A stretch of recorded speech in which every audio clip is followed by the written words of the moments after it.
사도행전 3는 35번째 시간입니다. 흉내내기 쟁의를 넘어 진정한 제자로라는 제목의 말씀을 전하겠습니다. 아마 여기서 책을 좀 좋아하시는 분들은 읽어보셨을 텐데 그 2014년도인가 12년도에 책이 한 권이 출간이 됐는데요. 그 책 제목이 굉장히 좀 도전적이었습니다. 팬인가 제자인가라는 책이에요. 케이먼 나이들리라는 사람이 지은 두란노에서 나온 책인데요. 혹시 읽어보신 분 계십니까? 네. 제가 이 질문을 할까 말까 했거든요. 분명히 안 읽었다 할 사람이 많을 텐데. 5월달 도서목록은 제가 벌써 추천을 해서 6월이나 7월달 안에 우리 주보에 지금 제가 매달 이 성도들과 같이 읽었으면 좋겠습니다라는 추천 도서를 적고 있는데 한번 꼭 읽었으면 좋은 책 중에 하나예요. 우리나라 책 제목으로는 팬인가 제자인가, 이 팬이 아니라 오빠 하는 그 팬 있죠. 그 팬인가 제자인가라고 하는 책 제목인데요. 이 책의 원래 제목이요 되게 심플합니다. 영어 제목으로는요 Not a fan, 팬이 아니다. 우리는 팬이 아니라는 거예요. 그게 이 책의 원래 제목이에요. 그럼 팬은 뭐고 제자는 뭐길래 이런 제목을 적었을까? 이 책의 저자는요 제자의 핵심 키워드를 이렇게 규정합니다. 자기 부인, 자기 십자가, 전적 따름. 근데 팬에게는 이게 없다라는 거예요. 나중에도 몇 번 말씀드리겠지만 팬도 자기가 좋아하는 대상을 향해 환호를 하고 쫓아다니고 시간을 들이고 물질을 겁니다. 그런데요, 오로지 그렇게 하는 이유는 자기 만족 때문입니다. 자기의 감정적인 동화라든지 내 어떤 정서적인 욕구라든지 그런 것들을 채워주기 때문에 그를 쫓아다니며 그를 사랑하죠. 우리 여기 성도들 중에 제가 참 옛날에는 보기 힘들었던 것 중에 하나인데요. 우리 40, 50대 분들 중에 임영웅 좋아하시는 분 계시죠? 네. 임영웅은 나의 목자시니 내게 부족함이 없으리로다 막 그런 분도 계실 것 같은데 우리가 이 팬으로서 좋아하긴 하지만요. 그렇다고 해서 임영웅에게 내 인생을 걸지는 않습니다. 간혹 도가 넘어가는 오타쿠가 있긴 하지만 일반적으로 팬의 정서는 그래요.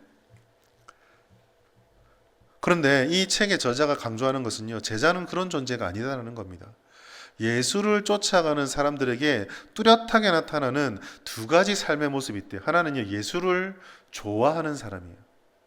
예수를 좋아하기 때문에 그와 함께 좋은 삶, 좋은 관계, 좋은 어떠한 변화, 좋은 삶의 열매들 이런 거를 기대합니다. 그가 너무 좋아요.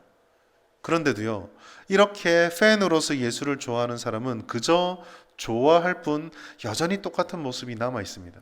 그런데 제자는 어떻게 되느냐?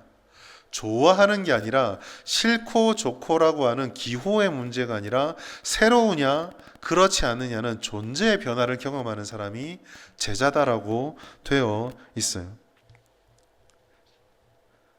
이 책은요 2012년에 출간돼서요 초판이 나온 지는 벌써 13년이 됐고 개정판이 2017년 나왔는데 개정판이 나온 지도 8년이나 지났지만 여전히 이 책의 내용은 둘째치고 이 제목 자체가 우리들에게 주는 무게가 굉장히 큽니다. 왜냐하면 이 책 제목 예수를 믿는 사람, 교회를 다니는 사람 중에 누구는 팬과 같고 누구는 제자와 같다라고 하는 이 인식이 그 시대에 2010년대 미국이나 2012년, 17년에 책이 번역됐던 우리 한국 교회에만 해당되는 것이 아니라 역사상 교회가 있고 복음이 전해지고 예수가 전해지는 곳에서 늘 동일하게 나타났었기 때문입니다. 마태복음 4장 25절 보시면 갈릴리와 데가볼리와 예루살렘과 유대와 요단강 건너편에서 수많은 무리가 예수를 따랐다라고 되어 있어요. 예수님께서 주시는 뭔가 특별한 말씀, 그가 보여지는 삶의 모습, 그리고 복음서에 등장하는 수많은 기적들이 달랐기 때문에 예수님이 가시는 곳에는 수많은 무리들이 그를 쫓아다녔습니다. 그런데 성경은요, 그 무리들을 향해서 이런 말씀도 있지 않아요. 누가복음 23장 1절 말씀 같이 읽습니다. 시작. 무리가 다 일어나 예수를 빌라도에게로 끌고 가서 주여 하고 쫓아다니는 들이 주놈 그러면서 내쫓았습니다. 그 무리가 그 무리였어요. 팬이었습니까? 제자였습니까? 환호를 질렀거든. 제가 말씀을 이렇게 떼서 인용을 해서 그렇지 이 누가복음 23장 1절 무리가 다 일어나 예수를 빌라도로 끌고 갔던 그 사람들이 3일 전에 호산나 했던 사람들이에요. 팬입니까? 제자입니까? 이거는 오늘날에만 문제가 되는 질문이 아니라 교회가 있는 곳, 교회가 세워지는 곳, 복음이 있는 곳, 예수님이 하나님의 말씀과 뜻을 드러내는 모든 곳에서 늘상 갈라지는 거예요. 우리는 흔히 복음이 전해지는 곳에서 우리의 관심은 믿느냐 신자인가, 믿지 않느냐 불신자인가, 이게 가장 큰 관심입니다. 물론 중요한 관심이에요. 이 인식을 해야지만 우리는 믿지 않는 이들에게 복음을 전해야 된다는 선교적 사명들을 잊지 않을 수 있어요. 그런데요, 신앙생활을 하는 우리들에게 있어서 교회라는 울타리 안을 바라볼 때 우리가 또한 잊지 말고 바라봐야 될 것이 바로 이 질문이에요. 울타리 안에서 누구는 팬으로 존재하고 누구는 제자로 존재하고 있다라는 거죠.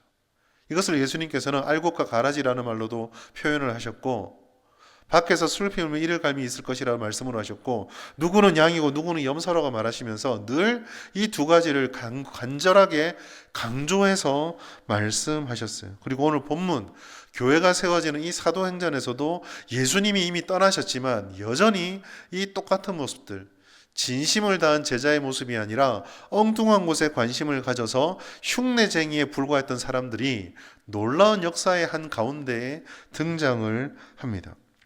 오늘 본문의 말씀은요, 에베소에서 일어났던 충격적인 현상들을 뒤이어서 이어지는 말씀입니다. 우리가 지난주 금요일부터 살펴봤던 것처럼 바울이 안디옥으로 돌아가는 후 다시 에베소 오기 전까지 브리스길라와 아굴라가 에베소에 남게 되어서 사역을 하게 되고, 그것으로 알렉산드리아에서 아볼로가 와서 말씀을 가르치는 바울의 공백을 메꾸게 되고, 아볼로가 브리스길라와 아굴라를 통해서 하나님에 대한 잘 모르고 있던 것을 보충을 받아서 리더가 떠나버리고 그저 덩그러니 남겨져 있는 고린도 교회 사역을 위해 떠나가는 하나님의 역사의 흐름들이 사도행전 18장 마지막까지 이어졌어요. 그리고 마침내 사도행전 19장에 보면 아볼로가 고린도에 떠나서 그곳에 사역하고 있을 때 다시 오겠다고 약속했던 바울이 에베소로 돌아옵니다. 에베소로 돌아와서 그곳에서 말씀을 가르치면서 하나님의 복음에 대해서 잘 알지 못해 성령의 은혜를 받지 못한 자들에게 성령의 세례를 베풀고, 하나님의 말씀을 대적하는 이들과의 관계를 정리하며 그 말씀을 받는 자들을 기르기 위해서 2년 동안 두란노 소원에서 말씀을 강론하는 일들이 일어나게 돼요. 사도 바울의 이 역사는요, 이 사역은요, 굉장히 파워풀하고 능력 있는 사역이었어요. 오늘 말씀 사도행전 19장 11절에 보면은요, 충격적인 일이 나타납니다. 모르는 사람을 가르쳐주고 2년 동안 하나님의 말씀을 전하자 이런 일들이 일어났어요. 하나님이 바울의 손으로 놀라운 능력을 행하게 하셨다. 12절에는 이 놀라운 능력이 무엇인지가 등장합니다. 사람들이 바울의 몸에서 손수건이나 앞치마를 가져다가 병든 사람에게 얹으면 그 병이 떠나고 악기도 나갔다. 여러분, 이 말씀은요, 우리가 오해하면 안 됩니다. 믿는 사람들이 위대한 성인이나 신앙에 뛰어난 인물들, 어떤 물건들이나 그런 곳에 영험한 은혜가 담긴다. 이건 뭐 이제 물건에도 적용할 수 있고 장소에도 적용할 수 있겠죠. 아, 저 기도원 가니까 누가 가가지고 엄청난 은혜를 받았다. 그럼 그 기도에 가서 단불이 들이밀잖아요. 이런 거를 성경이 지지하는 게 아니에요. 문맥을 잘 보십시오. 심지어라는 단어를 잘 보셔야 돼요. 하나님의 역사가 나타났는데 이 역사가 얼마나 눈에 확 띄어났냐면, 에베소 사람들이 정말 이해하기 쉬운 그런 일들로도 하나님의 역사가 나타났다는 겁니다. 사실 이 당시에 에베소에 유행하고 있던 게요, 강신술과 퇴마의식이었어요. 무당이라든지 영험한 자들의 물건을 가지고, 뭐 우리 폭삭 속가수다 보신 분 있죠? 할매한테 맨날 팥 뿌리라, 팥 맨날 뿌리는 장면들, 이런 것처럼 부적을 놓고 막 사람들의 물건을 얹어가지고 귀신을 쫓아내는 이런 일들이 굉장히 유행을 했습니다. 그러니까 이 사람들은 그런 걸 믿는 사람들이었던 거죠. 그러니까 하나님께서 이게 옳다고 말하는 게 아니라 하나님의 능력이 인간의 상식과 사람의 눈으로 볼 땐 이거 안 돼 라고 하는 것이 되는 거를 이해하기 쉽게 해주려고 이런 일들이 일어났다는 거예요.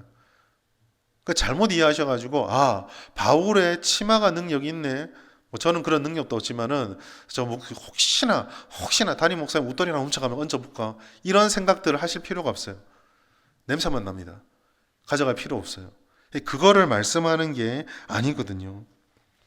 핵심은요, 주님의 말씀이 나타났고 그 말씀이 강론되어졌고 그 말씀을 따라서 성령의 역사가 이 에베소 교회에 나타났다는 거예요. 패턴이 똑같잖아요. 우리가 사도행전뿐만 아니라 복음서를 통해서 하나님께서 성령의 역사를 일으키는 똑같은 공식과 같은 패턴이 있었어요. 그게 무엇입니까? 하나님의 말씀의 강론, 예수님을 통해 선포되는 주님의 말씀과 그 말씀의 권위를 실어주는 표적과 이적의 등장. 이게 표적과 이적이 먼저냐, 말씀이 먼저냐는 이 왔다 갔다 순서는 있지만 이 두 개가 붙어 있었거든요. 오늘 본문도 어떻습니까? 19장 1절부터 10절까지 계속적으로 주님의 말씀을 강론하는 것을 통해 영원히 회심을 하게 되고 하나님의 말씀을 깨닫는 믿는 자가 생기는 것과 동시에 그 말씀이 능력일 수밖에 없다라는 성령의 역사가 에베소 교회에 나타난 거예요. 이거를 우리가 한마디로 표현하면 뭐라고 부릅니까? 이게 부흥이에요. 지금 에베소 교회에 부흥이 나타난 겁니다. 근데 여러분, 이 부흥이 참 좋은 거잖아요. 오늘 본문 속에서는요, 그러한 부흥의 은혜 속에서 정말 말도 안 되는 진짜 배기 성도가 아니라 흉내쟁이가 등장하는 것을 보여주고 있습니다. 스게와의 7 아들이에요. 13절 말씀 보시면, 이에 돌아다니며 마수라는 어떤 유대인들이 시험삼아 악기 들린 자들에게 주 예수의 이름을 불러서 바울이 전파하는 예수의 이름으로 내가 명한다 라고 말하면서 돌아다녔어요. 그 중에 14절 보시면 대표적인 사람이 누구다? 유대의 한 제사장 스게와의 7 아들이 그 일을 했다라고 말하고 있습니다. 여러분, 다시 우리가 이 13절 말씀을 좀 잘 볼 필요가 있어요. 13절 말씀을 잘 볼 필요가 있어요. 내가 바울이 전파하는 예수를 의지하여 너에게 명하노라. 형식은 축기라든지 명령 형식을 띠고 있는데요, 하나 빠진 게 있습니다. 이 말씀 속에서 뭐가 빠져 있을까요? 사도 바울이 똑같은 말을 할 때와 여기서 이 말을 반복하는 사람들과 비교해 보면요, 하나가 빠진 게 뭐냐면 사도 바울은 예수를 믿는 믿음으로 이 이야기를 했어요. 그런데 강신술사라든지 접신하는 사람이라든지 이 결과를 얻기 위해서 주문처럼 이 말을 쓰는 사람들에게는 예수를 향한 믿음이 없습니다. 자기 고백, 자기의 믿음이 없다라는 거예요. 그냥 악귀를 쫓아나게 되면 그 당시에 사람들의 마음을 잡을 수 있고 그로 인해서 얻게 되는 경제적인 효과 내지는 명예, 그 결과에 대한 자기 만족, 내가 좋은 것이 달성되는 것만 있는 것 뿐이죠. 여러분, 그 14절에 스게와의 7 아들이 거론되는 것을 우리 좀 유심히 봐야 됩니다. 성경은요, 한 단어 한 단어를 허투루 쓰지 않거든요. 그냥 스게와의 7 아들을 명시하지 않고 몇몇 사람들이라도 해도 좋은데 성경은 의도적으로 유대인 한 제사장 스게와의 7 아들이라고 명명을 했습니다. 사도행전에서 유대인들은요, 거의 대부분 사도 바울을 도와주는 사람이었어요. 사도 바울을 적대하는 사람이었어요. 적대하는 사람이죠. 그러면 유대인들이 적대하는 사도 바울을 적대할 때 사도 바울이라는 인간 자체를 적대한 거예요? 아니면은 사도 바울이 전하는 예수를 적대한 거예요? 예수를 적대한 거죠. 자, 보십시오. 예수를 적대하는 유대 제사장의 아들 7이 예수의 이름으로 명한다. 뭐가 당연히 빠져 있겠어요? 예수를 주로 인정하지 않는 거예요. 그런데도 눈에 명확하게 드러나는 한 가지는 있는 겁니다. 뭐가요? 귀신이 쫓겨나거든요. 귀신을 쫓아내는 것은 예수님의 전매 특허의 사역이 아니었어요. 구약에도 선지자들과 제사장을 통해서 이러한 악한 영에 들려있거나 병든 자들을 위한 기도나 악한 영을 쫓아내기 위한 간절한 간구들은요, 제사들은 시행이 됐었어요. 그러니까 제사장의 아들들에게도 예수를 믿는 믿음이 필요한 게 아니라 우리도 똑같이 귀신을 쫓아내려고 애를 쓰는데 쫓아내면 우리도 좋겠네. 이게 남은 거예요. 믿음이 없어요. 우리가 처음 서론을 시작할 때 팬은 어떤 존재라 했죠? 생명을 걸고 삶을 거는 존재가 아니라 내게 좋은 것만을 취하는 존재들.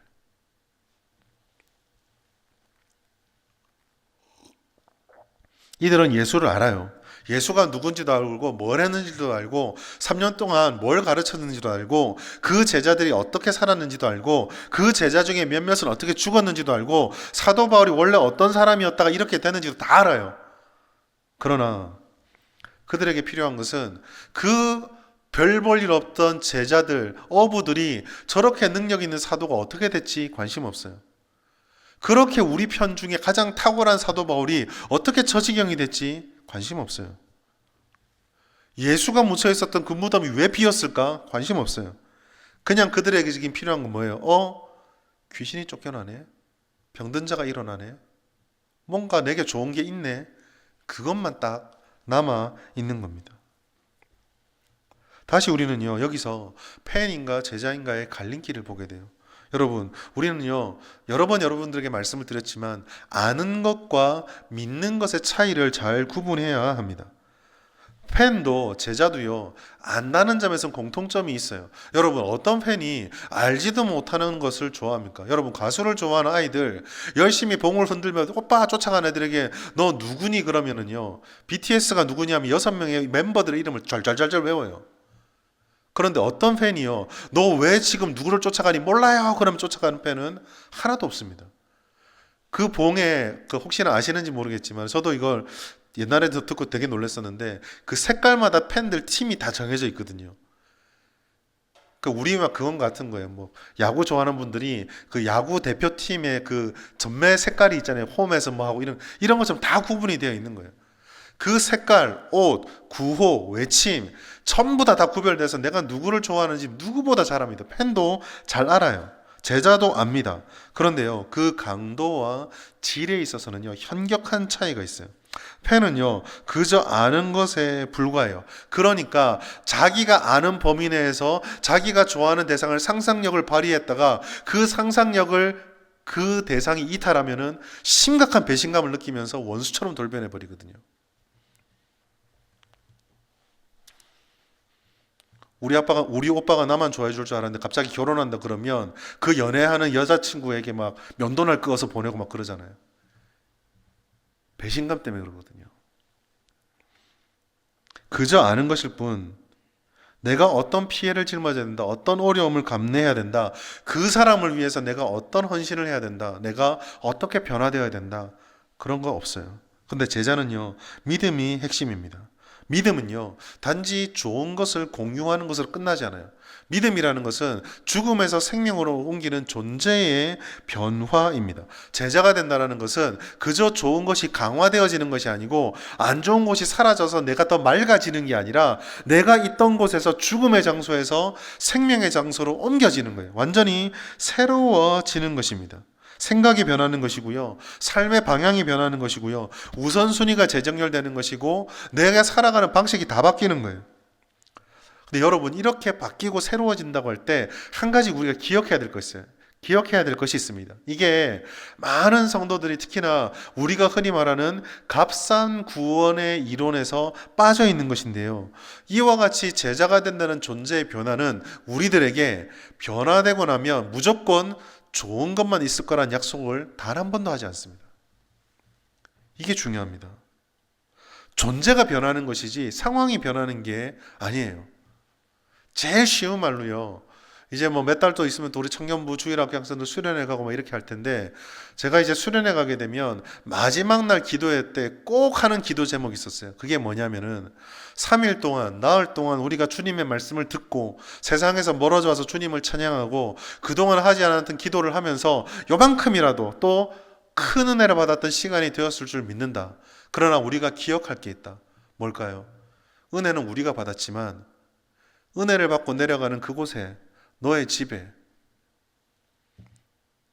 너의 학교에, 너의 직장에, 너를 괴롭히는 상사, 너하고 사이가 안 좋던 친구, 그리고 수련회 떠나는 첫날에 밥 먹니 안 먹니, 짐 싸니 안 싸니로 싸웠던 부모님과의 감정은 그대로 남아있을 거다. 변한 건 너지 환경이 아니다. 이 기도 제목 우리에게 중요한 거거든요. 우리는요, 상황을 변화시켜서 살아가는 사람들이 아니라 존재가 변화된 채로 그 상황 가운데 뛰어들어가 똑같은 상황을 마주하게 되지만 변화된 존재로서 새롭게 살아가는 자가 된 자들, 이게 제자거든요.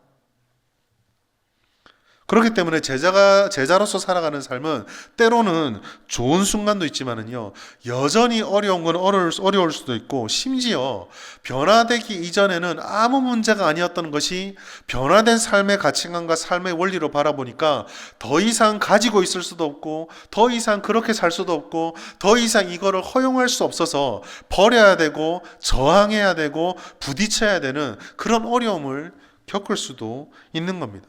사도 바울은요, 변화되지 않았으면 이 고생 안 해도 돼요. 변화되었기 때문에 가지 않아도 될 아시아를 가고 유럽을 가야만 했고 로마에 잡혀가야만 했고 에베소에서 그 선교를 하면서 수많은 선교지에서 맞아야만 했고, 결국에는 사람들의 존경을 받으면서 사람들의 눈물 속에서 나의 랍비여 스승이여 이제 떠나십니까? 눈물로 죽음을 맞이할 수 있었는데 사형수로 삶을 마감하게 되거든요. 빌립보서 3장 4절 말씀 같이 한번 읽어보겠습니다. 시작. 그러나 나도 육체를 신뢰할 만하며 만일 누구든지 다른 이가 육체를 신뢰할 것이 있는 줄로 생각하면 나는 더욱 그러하리니. 사도 바울은 잘 알고 있어요. 예수 믿기 전에 자기가 세상적으로는 더 괜찮은 사람이라는 걸 알고 있어요. 신앙생활하면 모든 게 다 만사형통으로 뻥뻥뻥 뚫리고, 그동안 내가 신앙생활을 하기 전에, 예수 믿기 전에는 저만큼 사람들이 관심 없는 존재였다가 예수 믿어서 하나님 은혜 듬뿍 받으면 모든 사람이 추앙하는 존재가 된다. 성경 그거 자랑하지 않아요. 성경 그거 약속해 주지 않습니다. 근데 성경은 이거는 확실하게 약속해요. 이전 것은 지나갔으니 보라 새 것이 되었노라. 변했어요. 확실한 변화입니다. 그래서 이 변화는요, 흉내쟁이의 삶을 살 수 없다라는 강한 압박을 우리에게 줘요. 그리고 오늘 본문에서 충돌을 불러일으키는 것은 그러한 제자를 부르기 위한 성령의 역사가 나타나는데, 그 은혜를 고작 흉내쟁이의 모습으로 유익만을 구하려는 존재들이 충돌하고 있다는 겁니다. 여러분, 우리는 정말 내가 팬인가 아니면 제자인가를 진지하게 물어야 돼요. 왜냐하면요, 이게 그냥 있을 때는 잘 몰라요. 그런데요, 결정적인 순간에 들통이 나게 됩니다. 오늘 본문에서는요, 그 들통 중에 가장 수치스러운 들통을 보여줘요. 누구한테 들킵니까? 차라리 하나님의 은혜를 많이 받은 사도 바울, 위대한 사도에게 그렇게 받으면, 그래, 저 정도 영성이 되니까 나의 부족함이 들킨 것이지, 이러면 위로라도 될 텐데, 오늘 이 사람들이 누구한테 들통이 나냐면요, 하나님의 원수라고 불렀던 악귀한테 정체가 들통납니다. 사도행전 19장 15절 말씀 같이 한번 읽겠습니다. 시작. 악귀가 대답하여 이르되. 아멘. 이거 수치스러운 거죠. 악귀의 대답이 뭡니까? 자기는 예수도 안 돼요. 바울도 안 돼요. 그런데 스게와의 아들들은 누구라고요? 모른다라는 거예요. 그 입에서 나오는 예수의 이름을 단어로는 맞았지만 그 이름 속에, 단어 속에 담겨있는 그 단어에 한 글자도 하나님을 향한 믿음이 담겨있지 않아서 그 입으로 말하는 스게와의 아들은 모른다는 거, 이거 굉장히 충격적이고 무서운 일입니다.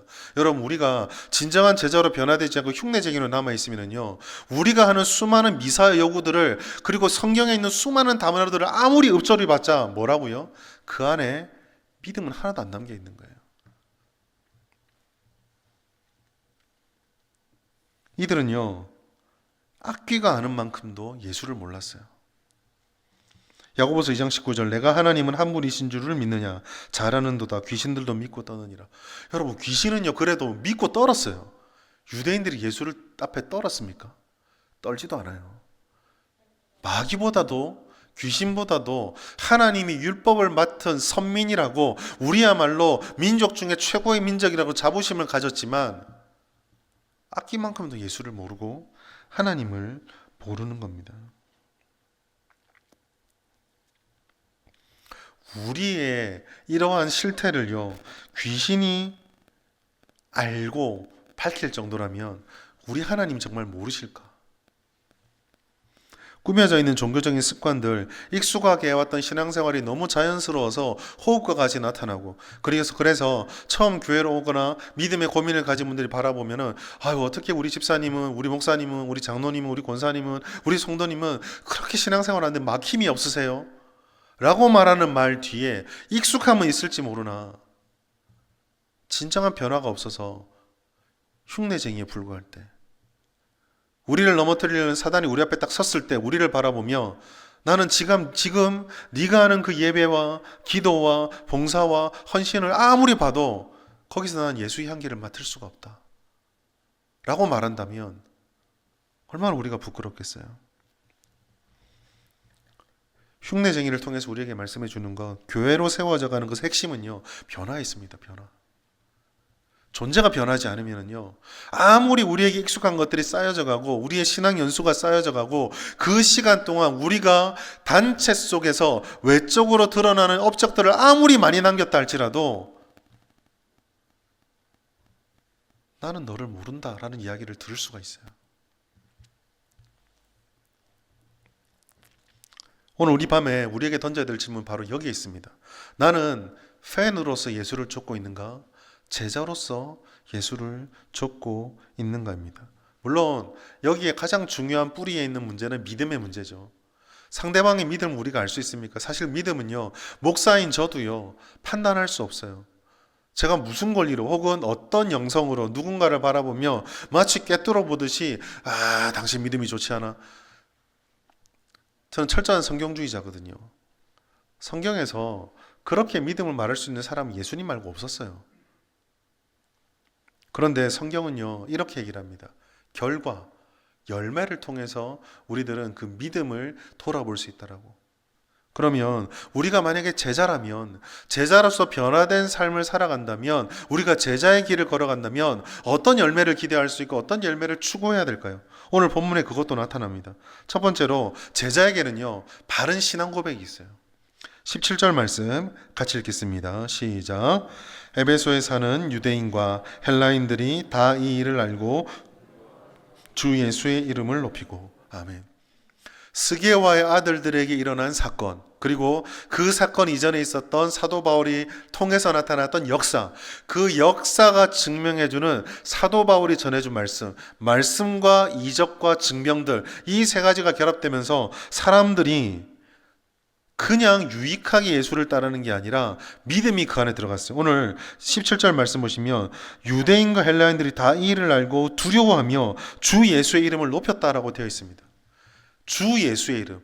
예수가 그냥 선지자가 아니라 주님으로서 인정을 받고 성령을 받고 하나님께로 돌아오는 모습이 나타나기 시작한 거죠. 여러분, 바른 제자에게는요, 바른 신앙 고백이 있어요. 이 바른 신앙 고백은 내가 믿습니다라고 하는 자부심으로 드러나는 것이 아니라 나를 믿도록 해주신 하나님에 대한 의존을 기반으로 해서 주님을 향한 믿음을 겸손하게 외치게 되는, 그래서 그 속에는요, 두려움이 있고요, 그 속에는 겸손이 있고요, 그 속에는 내가 아직 완성되지 못했다라는 그와 같은 자기 부인이 있어요. 자부심이 아닙니다. 하나님의 공의와 사랑에 대해서 경박하게 그리고 습관적으로 외치는 것이 아니라 우리의 기대와 생각과 이성을 초월해서 지금도 역사하시고 앞으로도 어떤 일을 할지 모르시는 하나님을 향한 온전한 섬김과 마음 쏟음이 있다라는 거죠. 하나님 우리와 다르신 분이기에 함부로 여기지 않고 가볍게 대하지 않으며 하나님을 높이 올려드리는 가운데 우리 안에 끊임없이 나를 높이려고 그러고 나를 드러내려고 하고 나를 인정받게 하기 위하여라고 하고 나의 경험을 붙잡으려고 하는 그 모든 것들을 내려놓는 진정한 주는 나의 하나님이시고 나의 전부입니다라는 신앙 고백이 나타나게 되는 겁니다. 존재가 변하면은요, 생명의 삶의 중심의 가치관이 바뀌기 때문에 이 신앙 고백이요, 순도가 달라지고 강도가 달라지고 거기에 따른 우리 삶의 변화가 달라지게 돼요. 하나님의 이름을 부르시면서 여전히 우리는 하나님을 믿노라라고 고백했던 그 고백으로 같이 할 수 없는 생각을 하고 말을 하고 행동을 하고 반응을 할 때가 많습니다. 우리의 신앙 고백을 앞쪽에 두고 그 고백을 하는 내가 이러한 삶의 모습을 지금 살고 있다를 한 선에 놓고 비교해 보시면 내가 지금 제자로서의 바른 신앙 고백을 드리고 있는가, 아니면 팬 수준에서 알 수 있는 신앙 지식을 읊조리고 있는가를 판단할 수 있게 돼요. 두 번째로요, 진정한 제자가 되면 회심과 회개의 역사가 반드시 나타납니다. 사도행전 19장 18절, 믿는 사람들이 많이 와서 뭘 했다고 되어 있죠? 자복하며 행한 일을 알렸다라고 되어 있습니다. 여러분, 이것은 성경의 기록만이 아니라요, 기독교 역사에서 소위 말해 성령의 강력한 역사가 나타나고 부흥이 임했다는 기록들을 다 뒤져보시면은요, 그 역사에는 반드시 무조건 회심과 회개의 역사가 있었습니다. 회심과 회개가 없이 주님, 내가 하나님 앞에 합당하지 못한 생각을 하였고 말을 하였고 행동을 하였고 지금도 주님의 은혜를 감당할 자격이 없다라는 이 회심과 자기의 모습에 대한 회개가 없이 부흥이 있은 적이 없어요. 말씀을 따라서 역사하는 바른 믿음은요, 성령의 조명을 우리에게 비추게 되고 그 빛은 우리 안에 하나님이 기뻐하는 것을 더 이상 감출 수 없도록 폭로합니다. 그렇기 때문에 이 폭로의 빛을 쐰 사람들은 어쩔 수 없이 그 내 안에 하나님이 기뻐하지 않는 것들에 대한 처절한 아픔을 느끼게 되고 회심과 회개, 돌이킴, 나의 믿음 없음에 대한 한탄을 쏟아놓을 수밖에 없게 되는 거죠. 정말로 우리가 이 빛을 받으면은요, 남 판단을 여러 길이 없습니다. 여러분, 내가 목 정도 아프니까 몸살 걸린 사람 염려하지, 내가 지금 내일 죽을지도 모르는 질병에 걸렸는데 옆에서 기침을 하든 콧물을 흘리든 몸살이 걸리든 그게 눈에 들어옵니까? 일단 내가 살아야 되는데, 내가 너무 아픈데요. 내 몸이 다 망가져 있는데.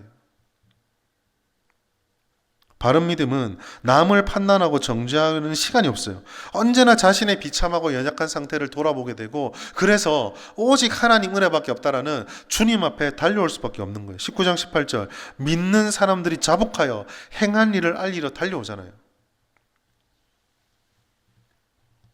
한국교회 가장 아픈 부분이 여기에 있습니다. 여러분, 주중에인가요? 한번 새벽기도 때인가 오늘 새벽기도 때인가 제가 말씀드린 것 같은데요. 한국교회의 가장 아픈 부분이 뭐냐면요, 이 회개와 회심으로 나가게 만드는 주님의 말씀의 빛을 받아서 깊은 성찰을 하는 이 깊이가 사라져 버렸다는 거예요.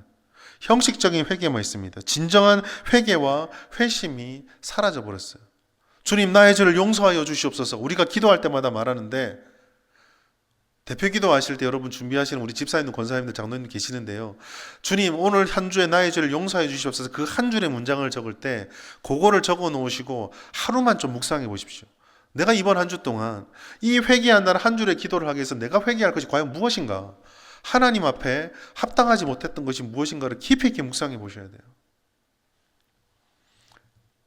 세 번째로, 그와 같은 깊이 있는 회심이 나타나게 되면 자연스럽게 따라오는 것이요, 구체적인 삶의 변화예요.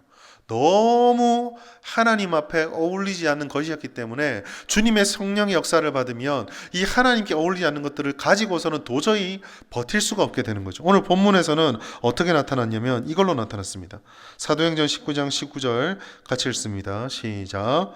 또 말씀을 행하던 많은 사람이 그 책을 모아가지고 와서 모든 사람 앞에서 불사르니 그 책값을 계산한 즉 은 5만이라. 뚜렷한 삶의 변화예요. 여러분, 은이 얼마라고 돼 있죠? 5만이죠. 이게 얼마일까요? 한 사람이요, 하루도 쉬지 않고 150년을 일해야 돼요. 적당히 파는 게 아니에요. 어마어마한 금액의 책을 하루아침에 다 불태워 버린 것입니다. 세상적으로 보면 어리석은 행동이죠. 마음 먹고 이제 그런 짓 안 하면 되지. 뭐 그렇게까지 손해를 볼 필요가 있냐? 그렇게까지 이런 피해를 감수해야 할 거 있는가? 지금 이 은혜를, 이 깨달음을 얻기 전까지 이러한 죄 때문에 내가 얻게 된 그러한 이득이나 그런 누림들은 이제는 안 누리고 지금까지 누린 거 놔두고 이제 안 그러면 되지. 뭐 그렇게까지 할 필요가 있나? 여러분, 삭개오 기억하십시오.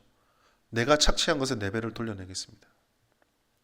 진짜 은혜를 받으면은요, 주님이 뜻하지 않는 것들에 대한 혐오감을 견딜 수가 없게 된다니까요. 예수를 따른다고, 따르는 제자라고 하면서 아무것도 손해보지 않으려고 하는, 누구에게도 무시당하지 않으려고 하는 오늘날 이 한국교회 영성이 그래서 심각한 거예요. 누구보다 높이 올라가야 되고, 누구보다 영향력을 발휘할 수 있어야 되고, 누구도 우리를 무시하지 못하게 되어야지만 한다. 성경에 어디 그런 얘기가 있습니까? 성경은 반대로 얘기해요. 누가복음 9장 23절 같이 읽겠습니다. 시작.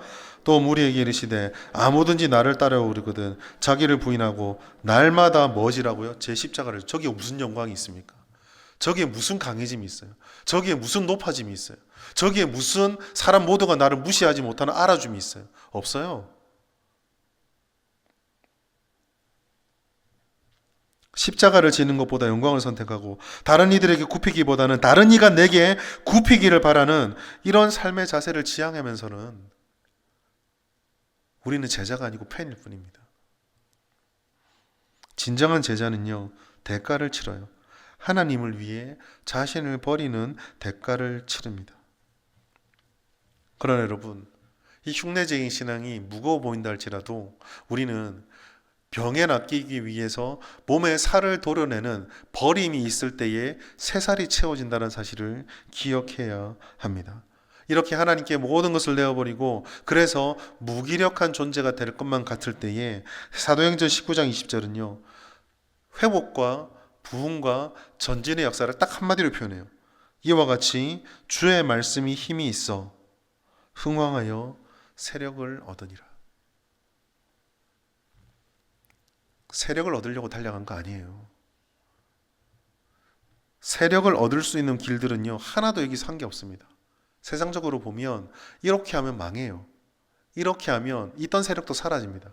이렇게 하면 있던 권력도 없어져요. 그런데요, 그렇게 하나님이 기뻐하지 않는 것을 세상 사람들이 너 바보야 라고 말하는 것을 도려내니까 그 자리에 주님의 말씀의 능력으로 채워지는 진짜 살이 차오르기 시작하는 거예요.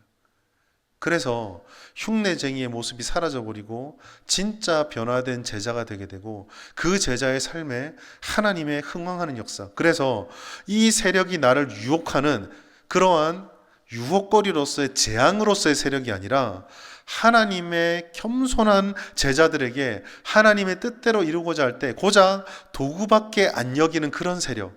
그래서 세력이 있으면 하나님이 주셨네 감사하면서 선용하면 되고, 어느 날 하나님이 걷어가면 원래 하나님 주신 거니까 없어도 되지라고 얼마든지 내어놓을 수 있는 그러한 세력이 교회에 갖추어지게 되는 거고요, 성도들에게 갖추어지게 되는 겁니다.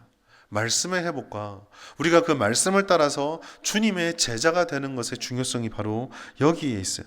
깊은 말씀 묵상과 말씀 중심의 영성이 회복되어져서 우리 가운데 그 먹구름처럼 끼어져 있는 세상의 때들이 벗겨져야 됩니다. 수박 겉핥기식의 부담 없는 말씀 생활에서 벗어나야 돼요. 주님의 말씀을 들었을 때 저 말 좀 안 들었으면 좋겠다. 귀가 너무 아프다. 마음이 너무 아프다. 듣기 힘들다. 그런 말씀이 폐부를 찌르는 그 시간들을 우리는 가져야 돼요.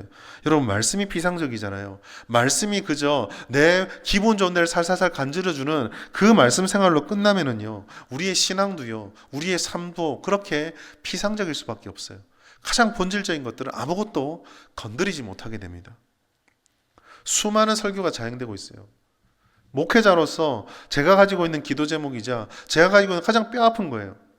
유튜브를 틀어도 우리 기독교인들이 얼마나 많은 말씀을 드려요. 기독교 방송에서 얼마나 말씀을 드려요. 주중에도 새벽 기도부터 시작해서 주일만 하고 전국에 몇 번의 예배가 드려져요. 수십만 번의 예배가 드려지잖아요. 하나님의 말씀은 능력이 있어 좌우의 날성군과 같다. 찔러 쪼개고 모든 것을 드러내고 밝히는 말씀이 일주일에 수십만 번이 선포되는데 왜 한국교회가 이 모양입니까? 목회자의 저의 자존감이에요. 목회자의 저의 문제의식이에요. 나는 뭘 위해서 이 자리에 서 있는가? 우리는 무엇을 위해서 신앙생활을 하는가? 제자가 됐다는 게 도대체 뭔가? 제자훈련 얘기하는데 그 제자훈련이 도대체 뭘 하기 위한 제자훈련인가?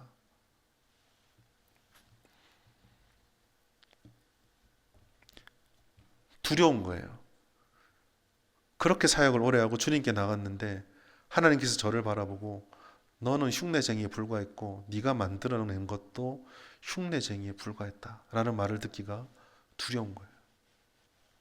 우리 성도들이 열심으로 교회를 섬기고 주님께 나갔는데 혹시나 주님께서 너의 흉내를 잘 봤다 라고 할까 봐 두려운 거예요. 진정한 신앙은요, 말씀의 회복과 말씀 중심의 깊이, 거기서부터 폐연의 자리에서 벗어나 새로워지는, 존재의 본질이 새로워지는 그와 같은 변화된 제자가 될 때에 비로소 교회는 교회다워지고 성도는요, 이 험난한 세상과 이 급변하게 달려가는 시간 속에서 그들과 다른 삶을 살아가면서 열매 맺는 삶을 살게 되는 것입니다. 사랑하는 여러분, 오늘 길게 나눈 이 말씀의 결론은 딱 하나예요. 흉내쟁이가 되지 맙시다. 저도 마찬가지예요. 나도 흉내쟁이가 되면 안 됩니다. 흉내내는 목사가 되지 않기를 노력해야 돼요.